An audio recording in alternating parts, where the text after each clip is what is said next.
everybody talks about alignment these days, but Yeah. having an alignment can be achieved only by having a unified goal across the revenue arc, and which is very important for us in order to scale.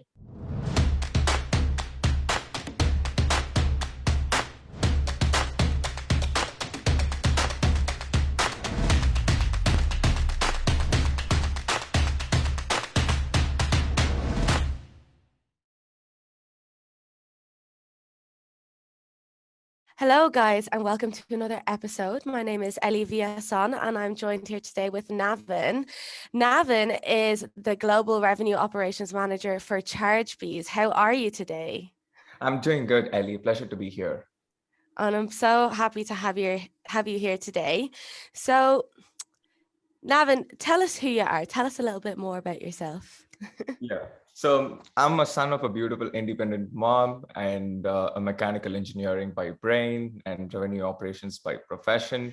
I've been traveling for quite some time, but on a higher level, it's been all about having the true ops mindset, which is driving me for the last 5 to 6 years on my professional life. And I'm so excited to see how that's going to take me forward. Lovely. And so, what is your whole philosophy on sales leadership? You've had a lot of progression in ChargeBees to who you are now, and just wanted to kind of dig deep in how that's influenced your current position.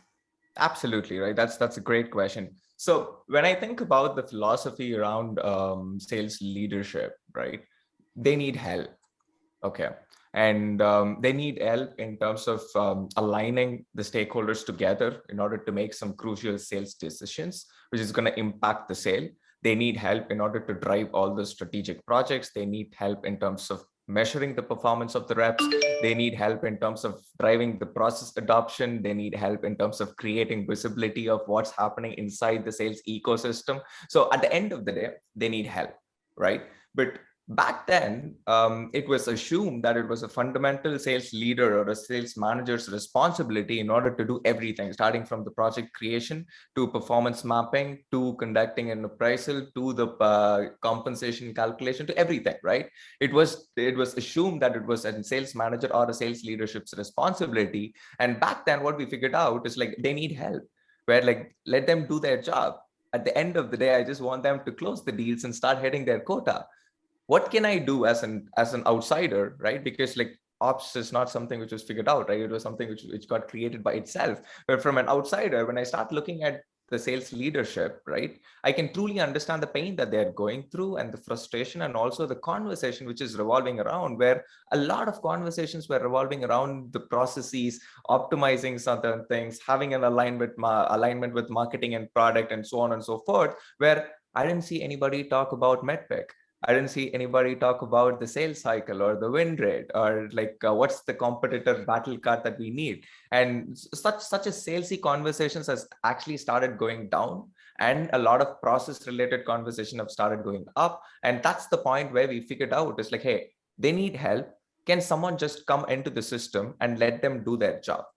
Let's absorb everything together. And you want to call it however you want. You want to call it sales operations, you want to call it as revenue operations. It's up to the organization and the founders on how they wanted to call it. But the ultimate purpose here is like we need someone who can absorb the heat, who's well trained in terms of creating a process, driving a process to adoption, creating a tech stack, coming up with a playbook, giving all the tools and techniques that the sales team need in order to close the deal, where the sales team just focuses on selling the deal, right? Like selling the product. So that's what I see as a true philosophy, more from a sales leadership standpoint, on how they look at the entire function, what sort of help that they need from people like us, which is operations, and how that's going to scale our business crazy, right? Because one of the true thing which we need to agree as part of being a startup is like you need to be agile and you need to be progress oriented. You need to kind of start showing the result by making a lot of progress, and which involves a lot of project management, which includes a lot of stakeholder management, which is time consuming, right? Like I just want the salespeople to start closing the deals where I can take the heat from an operational standpoint and let them do their job. And yeah. Nice.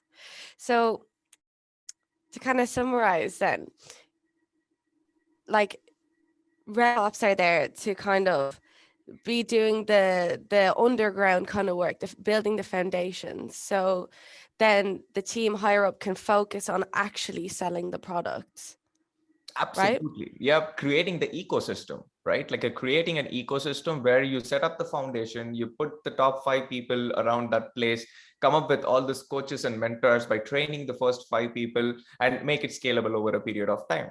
So the 1 to 5 is hard, 5 to 50 is a little bit harder. And once you've figured out that ecosystem problem, 50 to 500 is going to be easy. And that's going to happen in a second.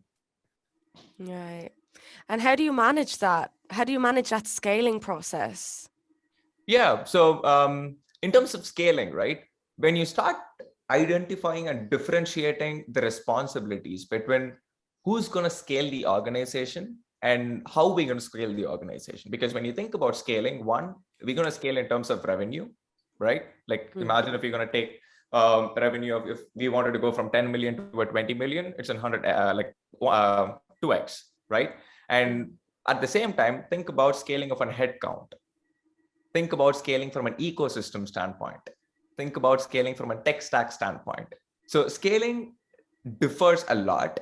And at the same time, the moment when you start breaking that down into different responsibilities, it's going to give you a lot of visibility on who needs to own what and how we're going to get there. So in terms of scaling, like it's a simple word, but when I think about scaling the revenue, then I need to start thinking about how much people do I need? Like, and I wanted to start doing about the capacity planning. From the capacity planning, I'm going to break that down into the how many MQLs do I need in order to start giving the food back to the reps in order to hit the number that I need. And if this is exactly the volume that I'm going to look at, maybe I need more enterprisey tools. I need a lot of fancy CRMs into the picture.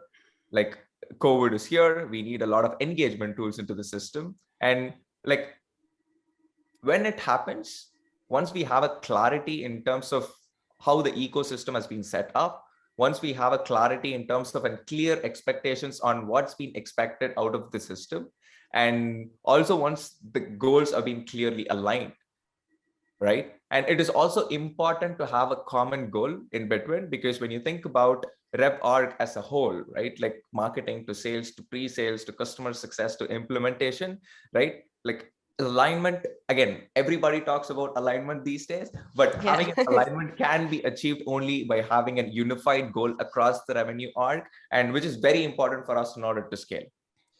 Right.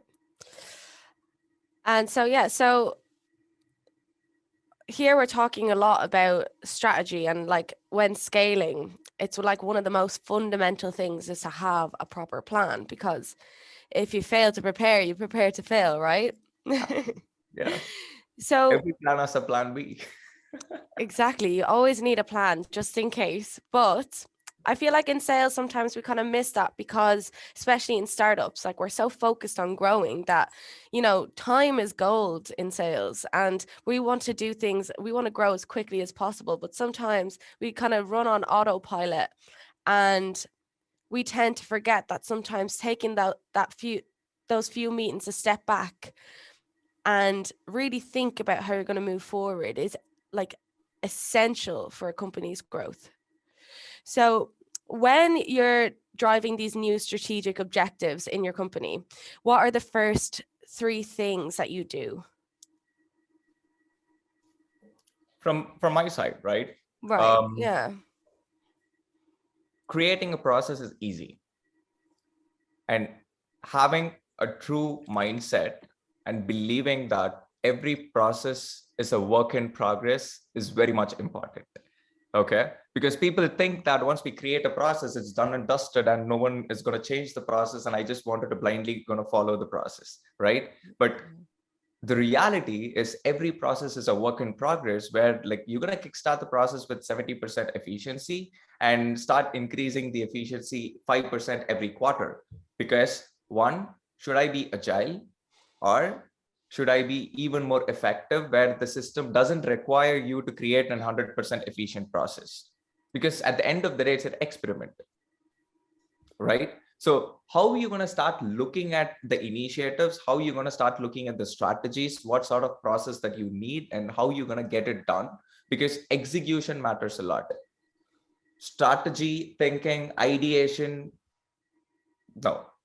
It is all about, everybody has idea these days. Just open Google, you have 10,000 ideas, which is ready to be consumed. But the focus here is execution, right? Who's going to execute that? How are we going to execute that? And in terms of execution, like I would like to kind of break them into three different capsules, right? So in terms of execution, one, you need to have a clear plan. You need to have a clear process who understands the system, right? Think about the ops guy who gets the problem statement, who consumes all the stakeholders' recommendation on how they would like to see a process, and we're going to lay down a process, right? And the second step is where we wanted to measure and optimize the process, where we need to start capturing a lot of data inside the process and start measuring them and start giving them back insights on what the process reveals to us. The third step is the enablement piece, right? Because the moment when you're going to start measuring the process, you're going to also start measuring the performance of the people who are inside the process. And we need to constantly monitor them, not in terms of policing, because people always have a different thought on ops where like people just police and start asking always the right question, which is good, but I like it. But in general, it is all about watching them and giving them the help that they need, right?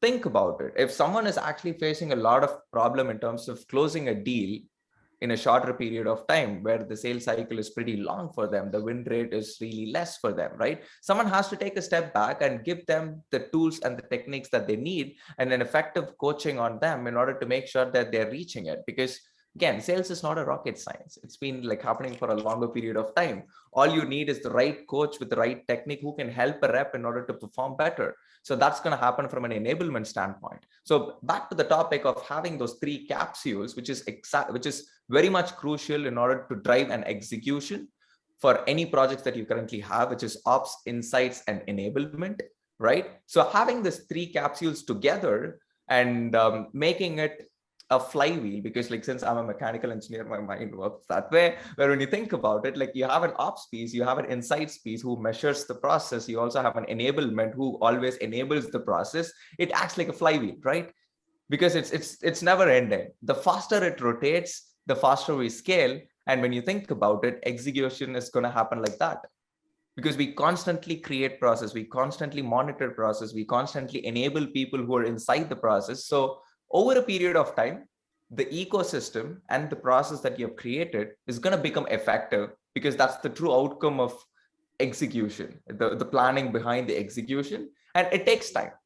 It takes time, but the outcome is going to be immediate, because you have dedicated people who are there, who are constantly observing the effectiveness of the ecosystem, start giving back to the ops people who have created the ecosystem, saying like, guys, you guys have created 15 fields, which doesn't even make sense, right? Why are you guys capturing a lot of information where we just sell a deal of $100, right? Do you think it even makes sense to me updating 50 different fields when I just sell a deal for $100? It doesn't make sense. It's a feedback for an ops where we failed as an ops person not to create an effective ecosystem. But at the same time, there are people who are observing the performance of the reps in order to help them know about like, hey, there are a lot of things which could be done better, right? We have so much tools inside the market, which is going to give them an predictive insights on saying like, here is the 10 things that you wanted to focus on. Here are the skill set that you need to be equipping yourself with, because an SMB game is absolutely different from an enterprise game. Who upscales and rep from an SMB to an enterprise? You have the enablement team here. So it acts like a capsule, and all three capsules kind of work together. And the ultimate aim is an effective execution of all the process. And the entire theme of doing this is creating an effective ecosystem. Nice. And you said that it takes time. It takes time. It definitely takes time, because we are not talking about a self-driven model. We are talking about a sales-driven model. At the end of the day, we interact with human beings, right? Like I still have a 60 SaaS app tech stack, but at the end of the day, I end up talking to my rep to understand, dude, what's happening? Do you think we're going to close that deal by this month? Right? That's exactly how it works. So it is time consuming. And since you have people here, though I talk a lot about process, though I talk a lot about like creating an ecosystem, even for me, right? Like people over process. At the end of the day, people are the one who are going to make you the champion. People are the one who's going to give you validation on the process that you have created. And tomorrow, there is 99.9% probability where someone can completely go against my process and crush their quota and prove me wrong, which is still possible, right? And so again, at the end of the day, people over process, and the reason why we have process is to help people in order to perform better and make their life easier. So we shouldn't forget that. And it takes time. When you have people, you can expect a lot of errors. You can expect a lot of to and fro conversations. You need that stakeholder alignment to have an unified and aligned decision together. And it takes time, but it's worth it, because having that conversation, spending amount of time in terms of creating an ecosystem is going to definitely pay you back. Not immediately, because 1 to 10 is time consuming. Everybody knows that. The moment you're going to figure out the product market fit, right? 10 to 100 is crazy. And for that, in order to absorb that change, in order to absorb that scale, that's exactly where you know the value of the ecosystem that you've created.